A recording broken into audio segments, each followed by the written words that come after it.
Hi everyone, I'm Carlota Pico from the Content Mix, and I'm excited to be here today with Inken Kuhlmann-Rhinow, who is EMEA Marketing Director at HubSpot and has over 10 years of experience in marketing and communications. Welcome, Inken, and thank you so much for joining us on the Content Mix. Thank you for having me. It's our pleasure. I'm a big fan of HubSpot, so I'm so excited to pick your brain on so many different topics. But to get this interview started off, I'd like to ask you about your background, a bit about HubSpot for our audience who doesn't know about it, and also how you got into your current role. Sure, yeah. I mean, it's been a ride in HubSpot. I've been at HubSpot for 7 years, and I joined back in 2013 when HubSpot just decided to open its first international office in Dublin. And the journey back then was really just like exploring what other countries are there for HubSpot to go into. And my responsibility initially was to really go after the German-speaking market. I'm from Germany myself, so it kind of, suited. It worked out. And that's how the journey started with HubSpot. And now I'm overlooking all of EMEA, which is obviously very exciting. And we've seen tremendous growth over the past years. Okay, excellent. And what is HubSpot? HubSpot is, let me describe it in a way that like everybody understands. So we're trying to solve for every business that needs like the best suite of front office solutions. So marketing, automation, sales, CRM, and service software. We're kind of the sweet spot for SMBs to have a very friendly, user-friendly software. And we're offering that in multiple languages by now. And that's kind of our sweet spot. Okay, well, I consume your content all the time. Actually, HubSpot is one of my go-to resources. Whenever I want to learn or double check on anything that has to do with content marketing, I'm always just looking at your blog and reading it, and it's great. It's absolutely fantastic. So congratulations to all your content team across the world. Looking back at your experience as part of HubSpot's team over the past 7 years, what major professional lessons have you learned, Inken? Good question. I think there are obviously many. You have your like good times and bad times, I think, throughout the 7 years. Looking back, I think, some key learnings. Initially, when you start something, and with HubSpot, it was obviously going into a new region, going into a new language. You're always left with this question like, what do I prioritize? And it's hard, right? Because you want to do it all. And I think what I really learned is like so important to invest into organic traffic and to don't underestimate how much value that brings for your long-term growth. So it's been like lesson number 1, really. Lesson number 2 is kind of like, try not to do it all at once. Even though you're eager to start and you're like, with every marketer, we're small teams. We usually, want to conquer every channel we have, but you lose focus, I think, very, very easily if you do that. So it sounds hard, but I think like prioritizing, focusing on just a few channels, getting them right, and making sure you keep your customer at heart and like always solve for the customer is really important. And I think lastly, it was like scaling teams, and lesson learned there in a hard way also is like hiring and how important hiring is. It's time consuming. Sometimes, it takes way more time out of your schedule than you initially thought, but it's super important. I think, when I'm hiring, I'm always trying to find the next superstar and the next person that, brings a different background or a different view or a different expertise to the team, so that we constantly level up pretty much. And I think that's been kind of like 3 major lessons for sure. Okay, this actually leads me to an article that I recently read by Gary Vaynerchuk. He said that skills can be taught and trained for, and that it's really important to look for qualities in people, especially qualities in new hire. What qualities do you look for when it comes to new hires? Yeah. So I think I always want to trust my team 100%. Like now we're all remote. So there's very little you can really manage. You don't see the person working. And I think a lot of managers really struggle with that. So for me, it's like being able to build that trustful relationship with somebody Having somebody that shows empathy, super important for me, because I think we're all working within a team. So somebody needs to be able to adopt, needs to show that empathy, needs to work with others. Adaptability is another major kind of skill. I think that's really important because we're ever changing in marketing. So if you don't like change, it's going to be tough, right? Because every day is different. Every month is different. We've seen it this year, how much has changed already. So those are things that are, I think, really important.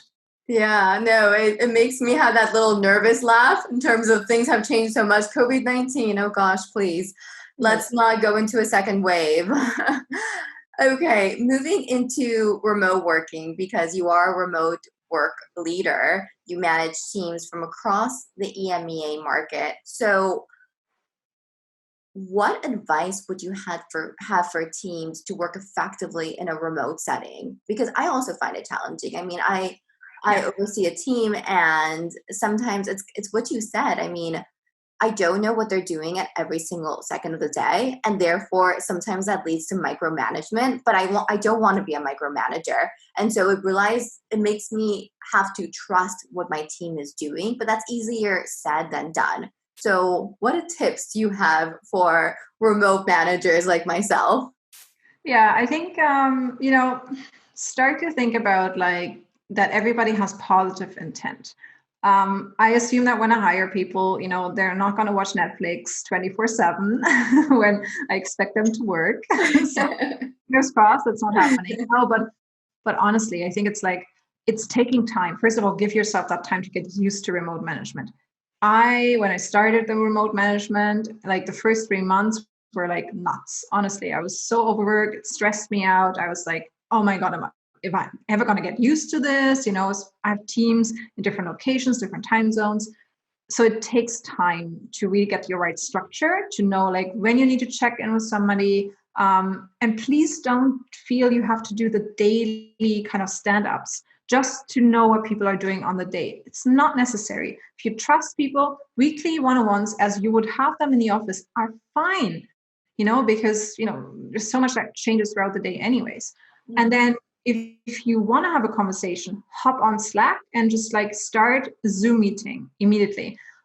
Slacking back and forth is fine, texting some information, but if you can have like those 5 minutes on camera chats in between meetings or in between days where you're not like seeing each other, that's really helpful. And then what I started doing is like I wrote down a document which I call How to Work with Me Doc. And it kind of entails my routine when working remotely. So, in the morning I go horse riding, so you won't get me into meetings at like 8 a.m. or 9 a.m. even. I start my day later, and then I have my, preference Slack in terms of communication, not email. I share like what my delight moments are, like how I like to, share time with my family. And I also share things that I'm not doing so well, right? Like I hate when people don't deliver on deadlines. So things that like could annoy me or there could be conflict. And I got to do that document. I shared it with my entire team, and everybody created their version of it. And when we had a discussion, and it was really helpful to just learn something about each other. And even though we've worked together for many years, there was definitely something we didn't know about each other. Inken, I love that. I'm going to have to create my own get to know me document. That's a great advice. Okay, and I also love that you like horses. I'm a big fan of animals just in general, and horseback riding is definitely one of my top sports as well. Okay, what about the opportunities that remote work offers to companies? So, for example, Twitter, Google, loads of different tech companies have announced that they're going to go fully remote until at least 2021. So, what about the opportunities? Can we zoom into that as well? I think like everybody has to start thinking about remote work. If you haven't started, like it's already too late. We've started this. I was one of the first to go remote. I think that was like 3 years ago. And then the population in HubSpot in terms of remote people has just grown. Like now we're like over 600 remote employees in HubSpot alone. And I think it just gives you the opportunity to hire lots of different people and to hire like talent that you never had access to before, because suddenly you don't need somebody sitting in Berlin. You just look for the best person in the country and you hire them. It just like opens up so many possibilities. Plus, you can keep people, you can retain them, because I think a lot of people early on in their career, they're moving, for a job, they're open to move, they don't mind. Once you settle down, it's really hard to get somebody to move, especially in more senior positions. Companies often expect like, hey, I need you to be in London. I'm like, sorry, I live in Germany. I don't want to move to London. Mm-hmm. So I think, companies will have to change, and managers have to really, really excel remote management in the next years. Okay, but what about like isolation and burnout and anxiety? Remote environments can sometimes lead to really difficult mental health issues as well, because oftentimes one just feels alone because they don't really have a team right next to them. So what are some tips to combating those type of really tough subjects? Yeah, I mean, let's be honest, remote is not for everybody, right? Some people enjoy it. Some people say like, I could never do it, or I had to do it in the past 3 months. I hate it. I want to go back to the office, which is totally fine. I think there will be a world where we'll have both probably happening at the same time. But I think in general, like, first of all, culture needs to happen in the office, but also remotely. It's not bound to an office. So company culture is super, super important here when you start having remote employees, because they need to feel included as part of the company. And the more you make it easier for people to have the same experience over Zoom or virtually, the better. Connect with people on a regular basis. One of my tips, like, have casual coffee chats with people so you don't have that alone feeling. Mm-hmm. I usually, I have so many Zoom meetings, I never feel alone, but like if I ever want to talk to somebody and I have like a rough day, I know my go-to people. And then what has been like eye-opening, I think, as well, is like, yes, you tend to overwork yourself a little bit more because you don't have this break where somebody comes in and asks you to go for lunch. But I got to really learn, like, you have to own your calendar. If I'm going horse riding, I'm going to put that in my calendar. My team knows I'm not going to be working. If I have, a gym session in the afternoon, I'll put that in. So feel okay to break up your day, because this is obviously also the advantage of working remotely, and you should definitely take advantage of it because it is so important for your mental health as well. Okay. Now, moving into EMEA marketing, into our day-to-day job. So when it comes to content, your CEO, HubSpot CEO, said the following: what separates good content from great content is a willingness to take risks and push the envelope. Taking it to a marketing level, what do you think separates good marketing from great marketing in the EMEA region?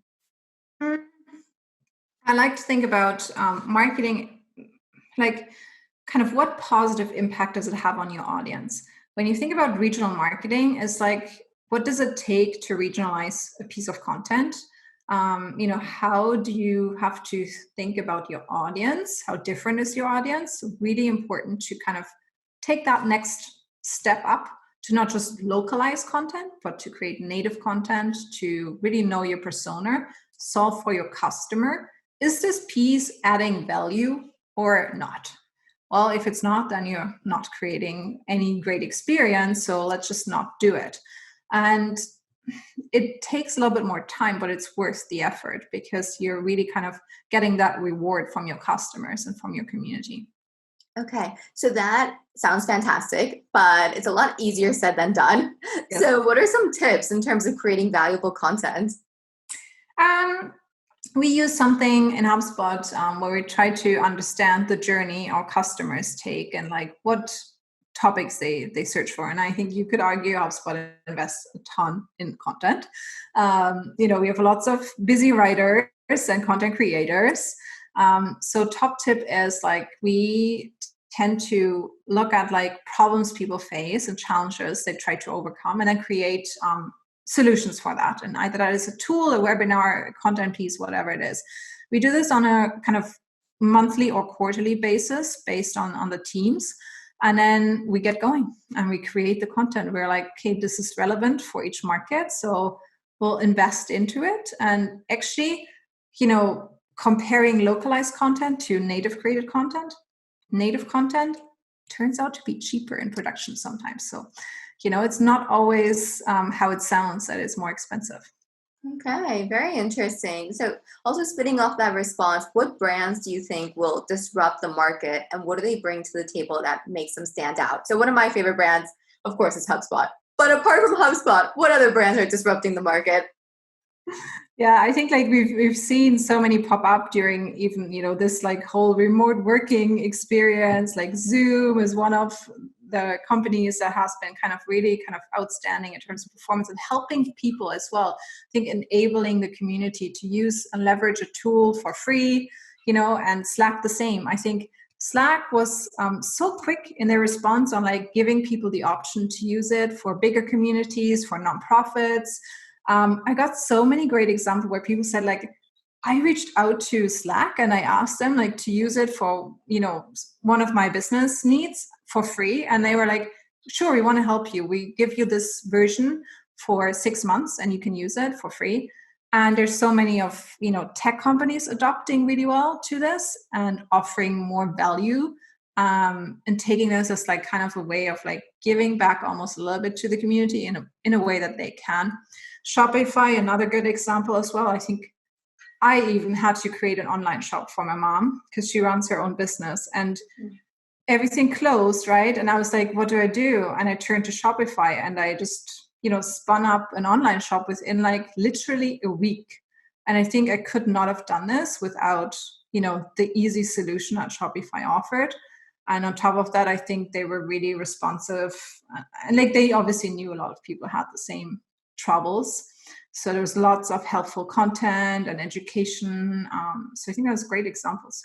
Okay, excellent. So companies that provide value, companies that really care about their customers, companies that are invested in their product and continuously pivot in their strategies in order to provide more value to their end users. Yeah, definitely. Now, moving into go-to-market strategies, because of course you're also an expert in that, having helped HubSpot move into so many markets across the EMEA region, what are a few key questions that every go-to-market model needs to address? Yeah, I think like you obviously always start with your persona, like who do you want to target, who do you want to reach? And I think like, usually you interview some of the existing customers if you already have some.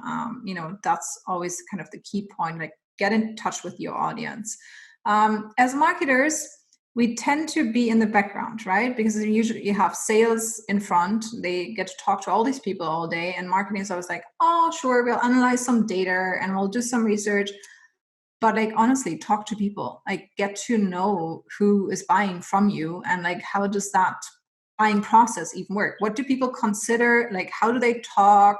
Like, how does their day-to-day look like? Super, super important, because otherwise you don't know how you can become that experience disruptor, which is really important nowadays, that you have figured out like what customer experience you need in that industry to stand out, which is a big part of your go-to-market strategy.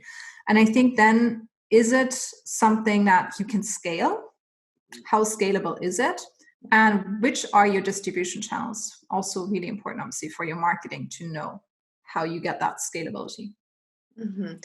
You're making me remember my days as an entrepreneur. I was actually a tech founder back in Boston in 2015, which is when I discovered HubSpot and became such a big fan of HubSpot. But anyways, and during my time as an entrepreneur, I mean, surveys were my bread and butter of every single day. I would just literally sit outside of Harvard, MIT, all these massive universities, and just ask people to fill in quick surveys just so that I understood how they were going to eventually use the product that I was developing and if they found it useful as well. So I think that's incredible advice, just really getting out and talking to people so that you understand how they can consume your content and how they're eventually going to use your product as well.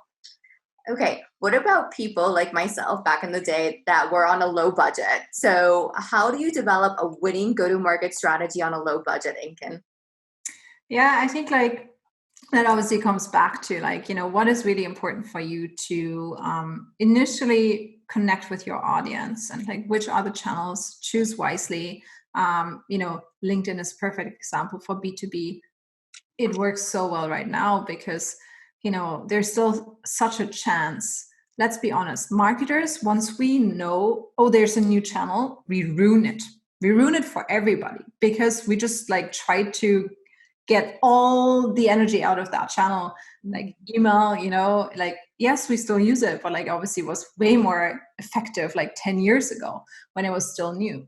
But I think that's like also where you have to kind of like adopt really easily to your strategy and say, like, listen, the next 2 years, we're going to see if we can win this channel because we know our audience is there, and be super, super efficient in like terms of building thought leadership. And you don't need much money for that. You just need to be smart in the way, like how you position yourself and like how you add value with content, with advice, with insights, with data you can share. And you can recycle a lot of content as well. I think a lot of people always think like you have to reinvent the wheel and you have to like create so much on top of everything else. You don't. There is, with this podcast, for example, a chance to recycle this in so many different ways. You can take snippets, you can create like some kind of campaign out of it, but just like taking parts of the video, parts of the interview. You can obviously put it live as a podcast. So like get creative, because I think this is what is really needed when you have a limited budget. Mm-hmm. And I would also add patience. I think a lot of people are just impatient, so they're always trying to get ahead of the curve. But I think one really has to focus on what they're doing right then and why they're doing it, and just know that it's a long-term game. It's a long-term play, especially in content marketing. It's not putting up an ad and seeing how many clicks you get. It's really investing time into valuable content, and that requires patience and persistence. For sure. Okay, and to finish this section off before we move into our rapid fire section, I'd like to ask you to zoom into an international marketing campaign or project that you're particularly proud of and what made it so special. Also, obviously, purpose. Let's keep the purpose in mind, why you decided to do that in the first place. Yeah, I think like one of our kind of like crisis management campaigns really this year was like figuring out what we need to do to help our audience. And we called this campaign Adapt. And obviously was suited because people had to adapt, companies had to adapt during this year. And we then designed like weekly helpful content on like to help people like figure out like how do you bring your event strategy online, like how to engage with your audience, how much emails should you send during Corona times, what is normal. And like we shared like tons of data from our customers as well, like how they were doing, like how long the sales cycle was going to be during these times, what was the email open rate, the averages from across different industries. And our whole purpose was only to really solve for our customers first of all, so this was like mainly customer driven. But it turned out that so many people who didn't know us found the content so useful that the whole campaign turned out to be very, very successful and very helpful for a lot of people. And it got great coverage. Like we reached our audience, like people reached out to us. They were like, thank you so much. This is like really helping me right now because I need to navigate this like new thing. And yeah, I think we shipped this with like a small team. So I think I could say I was definitely proud of my team for that. That's a fantastic example, and congratulations as well. Thank you. Moving into our last set of questions, which are our rapid fire set of questions. It's your recommendation for our audience. To get this section started off, I'd like to ask you about your source of inspiration, Inken. So an influencer or professional role model that you really admire.